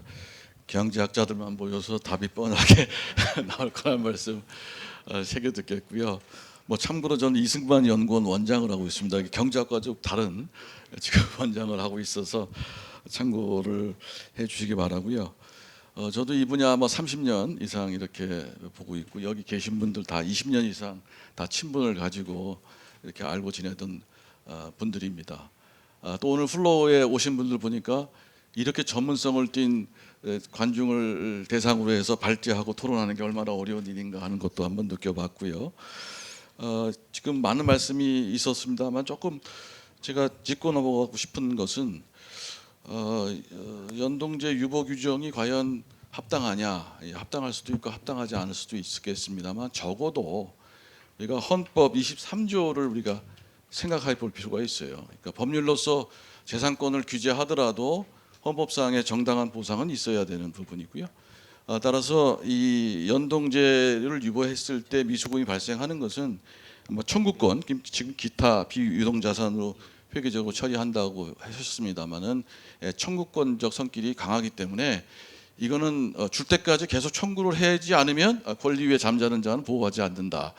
이렇게 됩니다. 그래서 이런 세미나는 계속해야 된다. 줄 때까지 계속해야 된다는 말씀을 드리고 이 당연한 이치가 왜 우리가 여태까지 지켜지지 않느냐.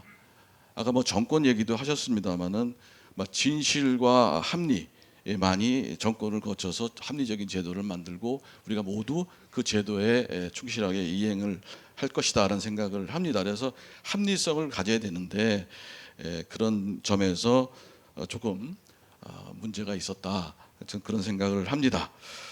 여태까지 달려왔습니다만 우리 발제자께서 조금 한 템포 더 쉬시라고 플로우에 제가 프로그램 상에는 토론하고 마치고 플로우에 질문을 받게 되어 있는데 사회자의 권한으로 플로우의 의견도 받고 그리고 토론자들 발표자들이 좀 말씀을 하시는 걸로 이렇게 정리하도록 하겠습니다. 이런 자리 보면 이제 소원 수리하는 자리는 아닙니다. 그래서 미수금에 관한 이야기만을 제가 받도록 하겠습니다. 그래서 손 들고 계시면 마이크가 아마 전달이 될 거라고 생각됩니다. 마이크 준비해 주시고요. 그리고 소속 말씀해 주시고 간단하게 질문해 주셨으면 감사하겠습니다. 플로우에 질문 있으시면 손 들어 주시기 바랍니다.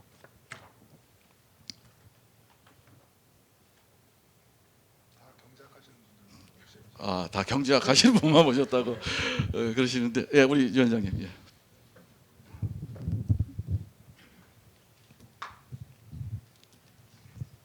예, 안녕하세요. 앉아서 해도 되죠? 예. 다른 분들 다 경제학 하시는 분이라 답이 똑같다라고 했어요. 제가 경제학을 하지 않아서 이게 하다가 여러 가지 좀 법적인 제가 법학을 하거든요. 그래서 법적인 아이디어가 조금 떠올라가지고 잠시 언급할까 합니다. 우리 법학에서 가장 쟁점적인 사항 중에 하나가 후세대에 대한 권리 이런 게 있어요. 그러니까 뭐 후세대다라고 하는 것이 뭐 방금 충분히 아실 건데 요금을 이제 계속 미루게 되면은 결국 누군가 부담을 해야 되고 그게 후세대가 언제까지냐 이시 다시 말해서 아직까지 태어나지 않는 세대까지도 포함하느냐 안 그러면 청년 세대만을 포함하느냐 지금 태어난 세대까지만 포함하느냐 우리 뭐 법학에서는 태어나지 않는 세대는 존재하지 않으니까 이 존재하지 않는 자는 권리가 없다 이제 이렇게도 하고 뭐 로마법의 기본적인 원칙상 그 주체 없는 권리는 없다 이렇게 이야기하거든요. 그래서 근데 지금 현재 청년 세대가 누군가가 부담을 해야 되는 거고 이것이 영원히 이렇게 계속 미뤄지는 것이 아니기 때문에 분명히 이게 누군가가 가까운 세대가 부담을 해야 되는 문제는 그것이 지금보다 훨씬 더 많은 부담이니까 그 사람들의 권리가 있다라고 생각합니다. 그러니까 근데 그 집단적인 권리를 누가 행사할 것이냐 다음이 이제 권리가 있는 것은 분명할 것 같은데 누가 행사할 것이냐라고 하는 거는 이제 내가 생각하기는 조금 뭐 행동을 할 수 있는 기간이 있어야 될 것 같아요. 이게 그러니까 지금 대부분 다 이제 시민단체가 하기도 하고 법률에서 직접적으로 후세대에 대한 권리의 주체를 명시하기도 이렇게 합니다. 그래서 뭐 발제해 주신 분들 제가 다 충분하게 공감을 하는데요. 이제 법적인 문제로 그런 문제도 한번 좀 고려해 볼 필요성이 있다 이렇게 생각합니다. 예, 이상입니다. 예, 감사합니다. 예, 중간에 저 손 드신 분이 계십니다. 예.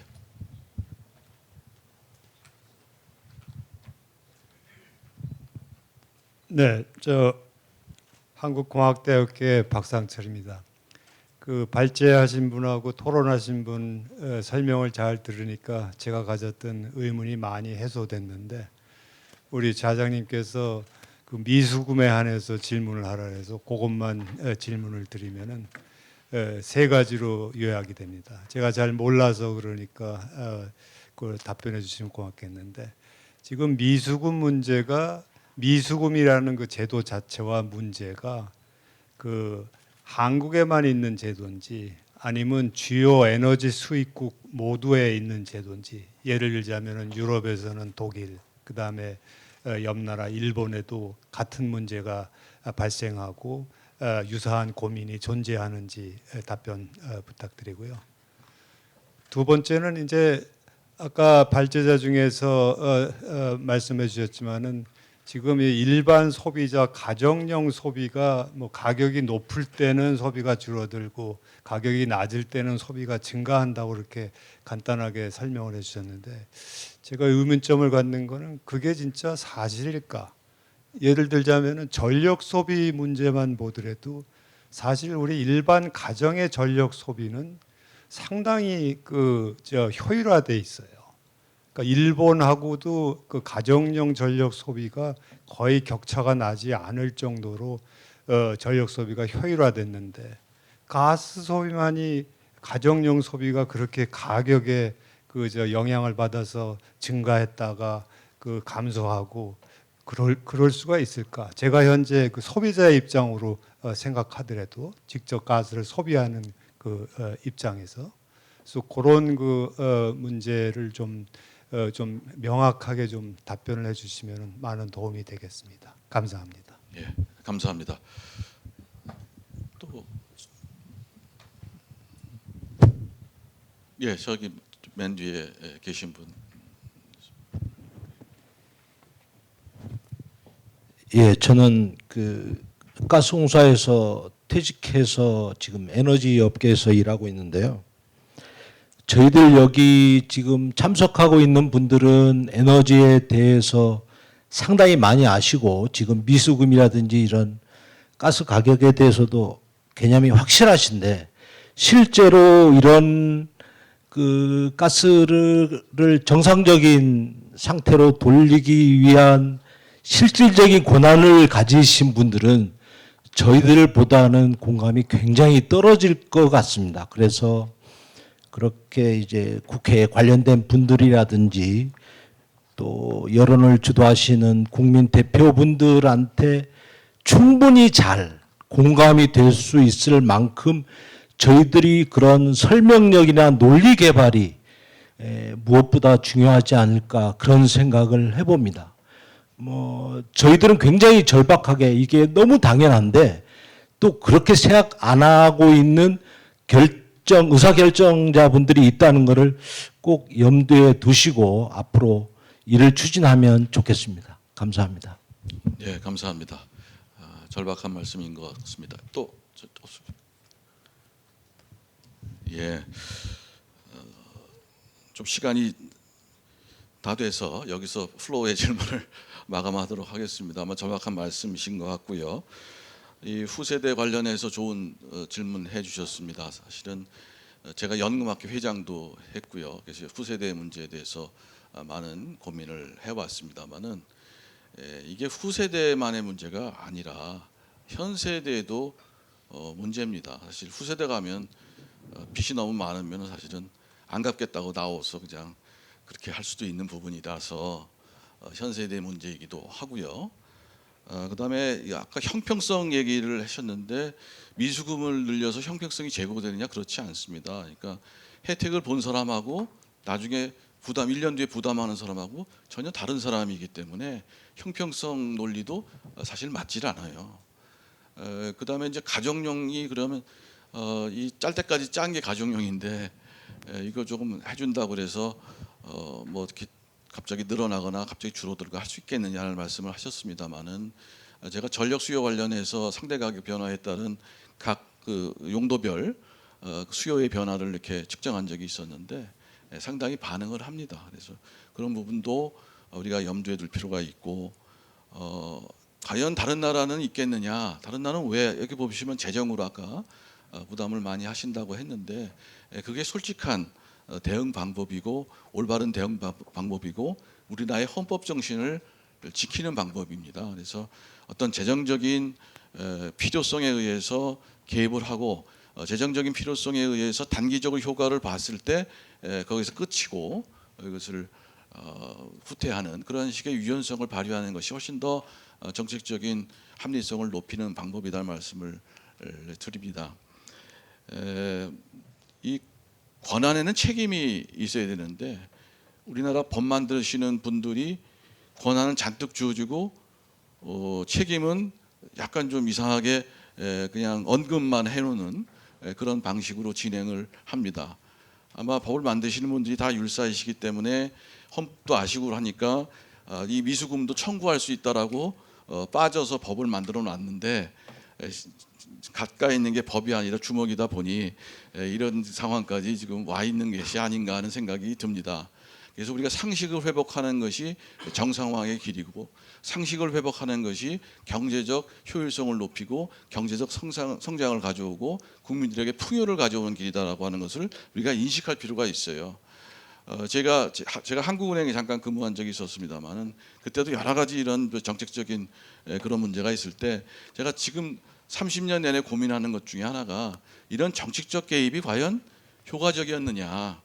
그 당시에 뭐 실무적으로 여러 가지 논란을 한 적도 있었습니다만은 장기적으로 볼 때 저는 경제학 이론에 따라서 또 다른 학문의 이론에 따라서 정상화하는 것이 국민을 위한 길이라는 생각을 해봅니다. 사회자가 말이 좀 길었고요. 우리 그러면 우리 어느 분부터 우선 먼저 하시겠습니까? 거꾸로 보통은 진행을 하는데 그래도 우리 김수희 교수님이 그래도 제일 앞장서셨기 때문에 계속 앞장서서 답변해 주시기 바랍니다. 네, 답변 드리도록 하겠습니다. 플로우에서도 좋은 질문 많이 하셨고 그다음에 여기에 토론해 주시는 분들 좋은 의견 많이 주셔가지고 제가 원고를 작성했을 때 생각했던 것보다 더 깊이 있는 그런 생각을 지금 토론하면서 좀 하게 된 것 같습니다. 앞에서도 토론해 주셨다시피 제가 이 연료비 연동제 규정을 이렇게 검토하다 보니까 사실 그 규정이 굉장히 모호하다는 것에 대해서는 굉장히 공감을 하고 있습니다.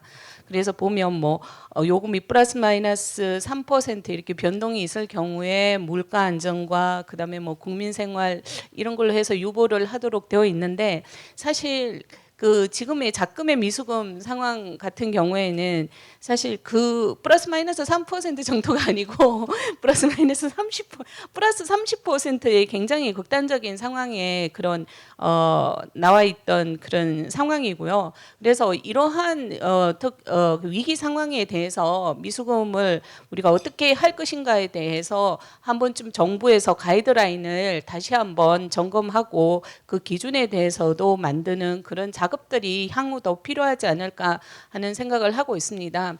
사실 가스공사 같은 경우에는 뭐 국내에서만 영업하는 그런 어떤 그 기관이 아니고요. 사실은 이 전 세계를 대상으로 해서 영업을 하고 비즈니스를 하는 그런 기관인데 이러한 특정한 한 기업에게 전 국민의 부담을 한 특정한 기업한테 이렇게 다 몰아서 부담을 지운다 하는 것은 결코 바람직스럽지 않다라고 저는 개인적으로 생각하고 있습니다.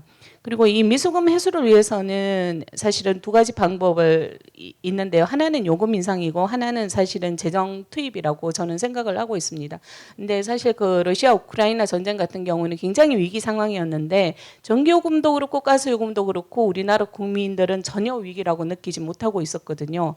사실은 그 국제적인 위기 상황에서는 전 국민이 이 위기 상황을 타개하기 위해서 국민들도 어느 정도 동참이 필요한데 사실은 제도적으로는 그게 이제 거의 국민들은 느끼지 못할 정도로 지금 제도를 운영하고 있습니다. 근데 그 부담이 사실은 그 위기를 넘겼다고 해서 그게 남아 있는 게 아니고요. 전기요금은 전기요금대로 그다음에 그 한전의 부채, 그다음에 가스공사의 미수금이라는 형태로 그래도 남아서 이게 해결되지 않고 이렇게 점점 골마가는 그런 형태가 되기 있기 때문에 이런 부분에 대해서는 빠른 시일 내에 해결해 나가는 과정이 필요하지 않을까 생각하고 있습니다.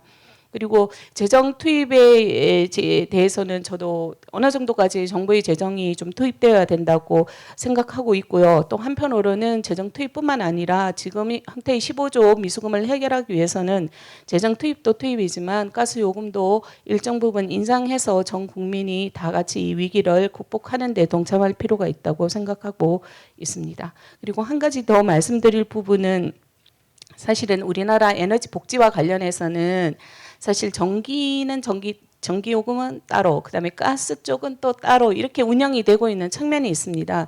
그래서 에너지 복지와 관련해서는 이게 좀 일원화될 필요가 있고요.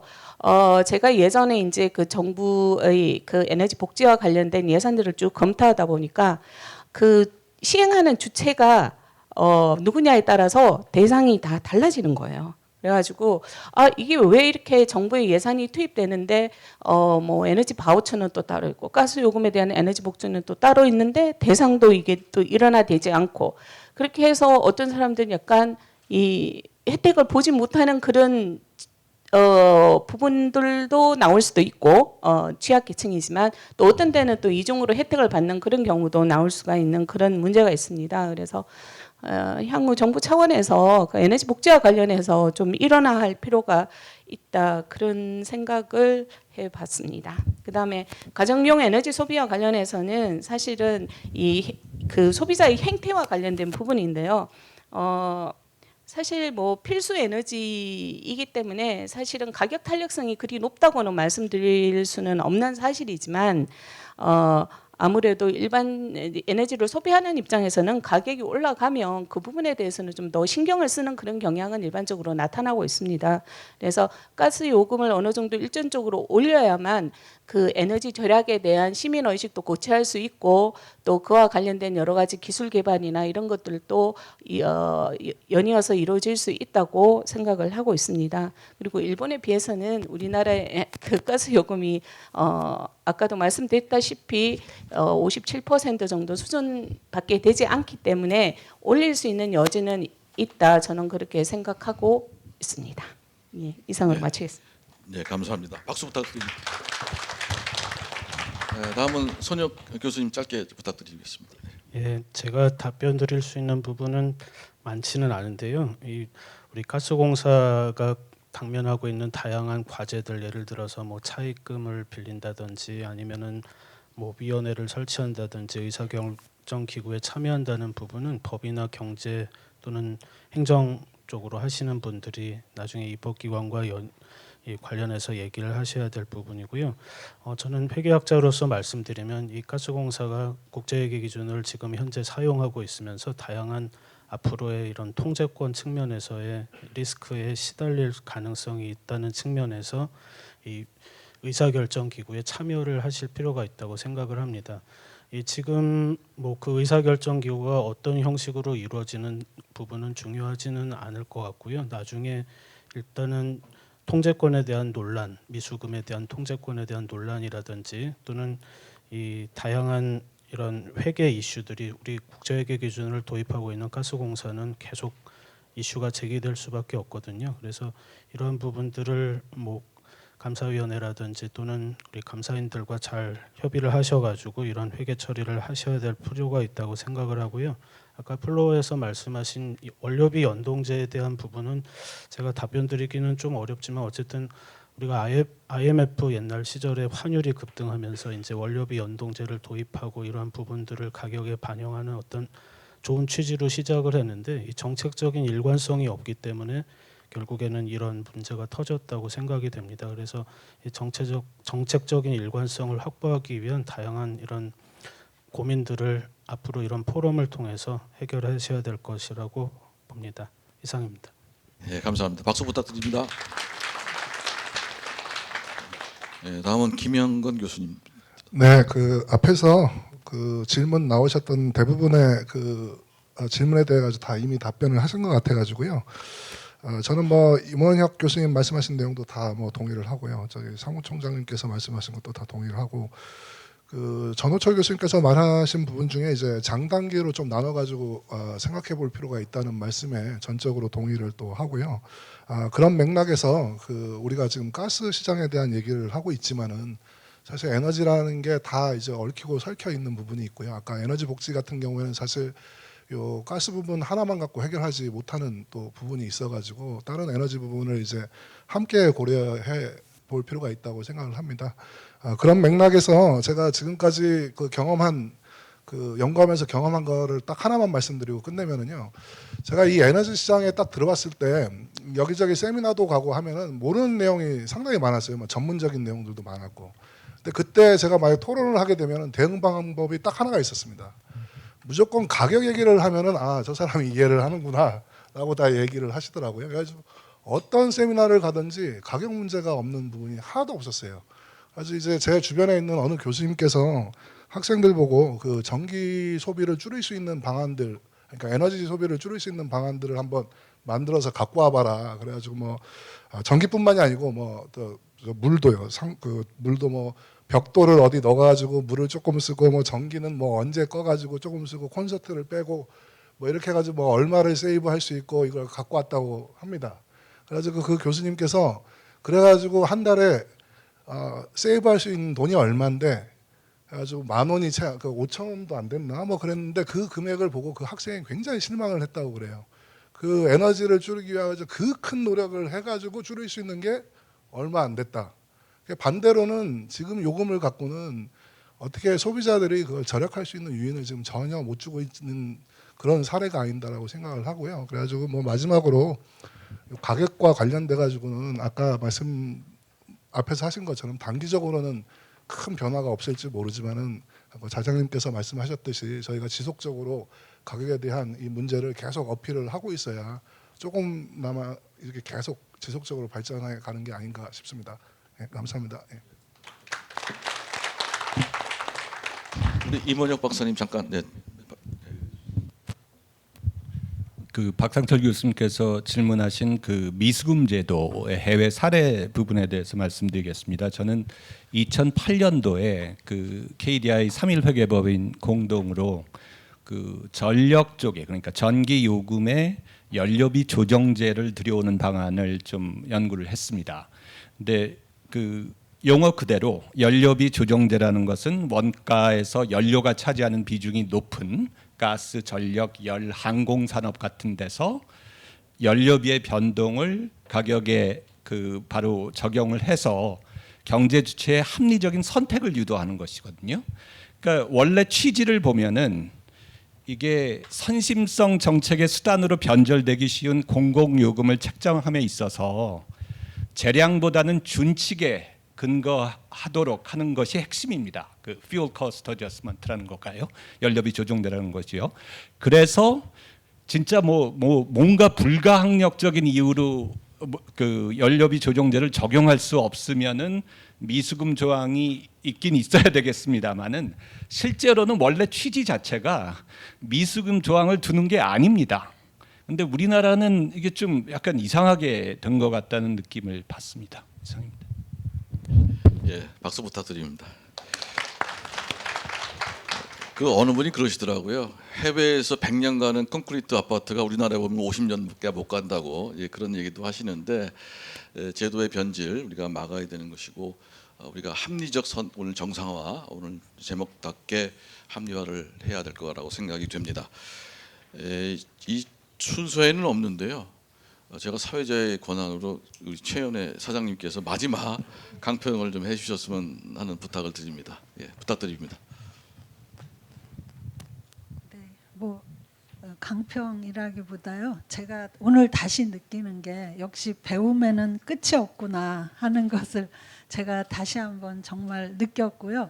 아까 뭐 전호철 교수님께서 이 그 구조가 너무 일방적 아니냐, 다양성이 부족하다 이렇게 말씀을 해주셨는데 저희가 이제 워낙 그 코너에 몰려 있는 게 또 한 가지 있고 또 두 번째는 이 미수금이라는 게 웬만한 분은 다 아는 것 같아도 국민의 98%가 모르시는 것 같아요. 그래서 저희로서는 지금 이 문제를 해결하고 싶은 이 절박성 때문에 정말 모든 이 미수금에 대해서 잘 아시는 우리 전문가 분들을 한 분이라도 더 모셔가지고 해결책을 모색하고 싶다 하는 그런 열망 때문에 이제 그렇게 됐다는 말씀을 드리면서 오늘 이제 주신 말씀 저희가 다 또 그 이제 또 일도 하고 이제 또 이렇게 정리도 하고 해서 하여튼 그 이 미수금을 사실은 우리가 만든 건 아닌데 결국은 이거를 해결하려면